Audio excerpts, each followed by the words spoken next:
بسم اللہ الرحمن الرحیم۔ بسم اللہ الرحمن الرحیم۔ السلام علیکم ورحمۃ اللہ وبرکاتہ۔ دعاؤں کا سلسلہ۔ حضرت مولانا مفتی محمد عمر صاحب قاسمی جونپوری دامت برکاتہم کے حوالے سے مختلف دعائیں آپ حضرات کی خدمت میں مختلف اوقات میں پیش کی جائیں گی۔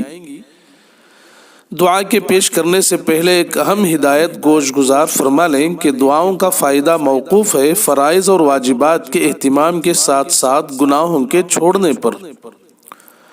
لہذا اگر کوئی گناہ بھی کرتا رہے اور وظائف بھی پڑھتا رہے تو وظائف کی پوری برکات اسے مل نہیں سکتی۔ وظائف اور طاعت کی مثال وٹامن سی کی گولی ہے اور گناہوں کی مثال زہر کی سی ہے۔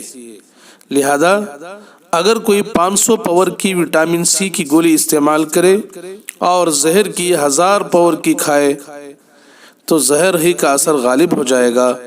اس لیے وظائف پر عمل کرنے کے ساتھ ساتھ اپنے آپ کو گناہوں سے دور رکھنا بھی بہت ضروری ہے، بہت ضروری ہے۔ اللہ تعالیٰ توفیق نصیب فرمائے۔ آج آپ حضرات کی خدمت میں وہ عجیب دعا پیش کرنا ہے جس کو پڑھ کر دعا مانگی جائے تو دعا ضرور قبول ہو جائے گی، جس کی تفصیل یہ ہے کہ حضرت کثیر ابن سعید رضی اللہ عنہ فرماتے ہیں، میں نے حضرت حسن بصری رحمۃ اللہ علیہ سے پوچھا، اے ابو سعید، خدا کا وہ اسم اعظم جس کے ساتھ دعا کی جائے تو اللہ تعالیٰ اسے قبول فرما لیں، اور جب اس کے ساتھ سوال کیا جائے تو عطا فرما دیں، وہ کیا ہے؟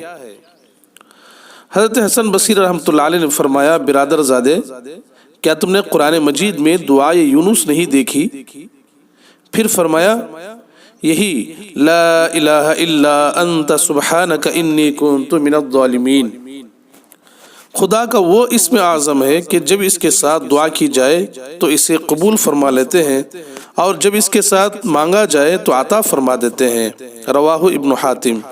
اللہ تعالیٰ عمل کی توفیق نصیب فرمائے۔ وآخر دعوانا ان الحمد للہ رب العالمین۔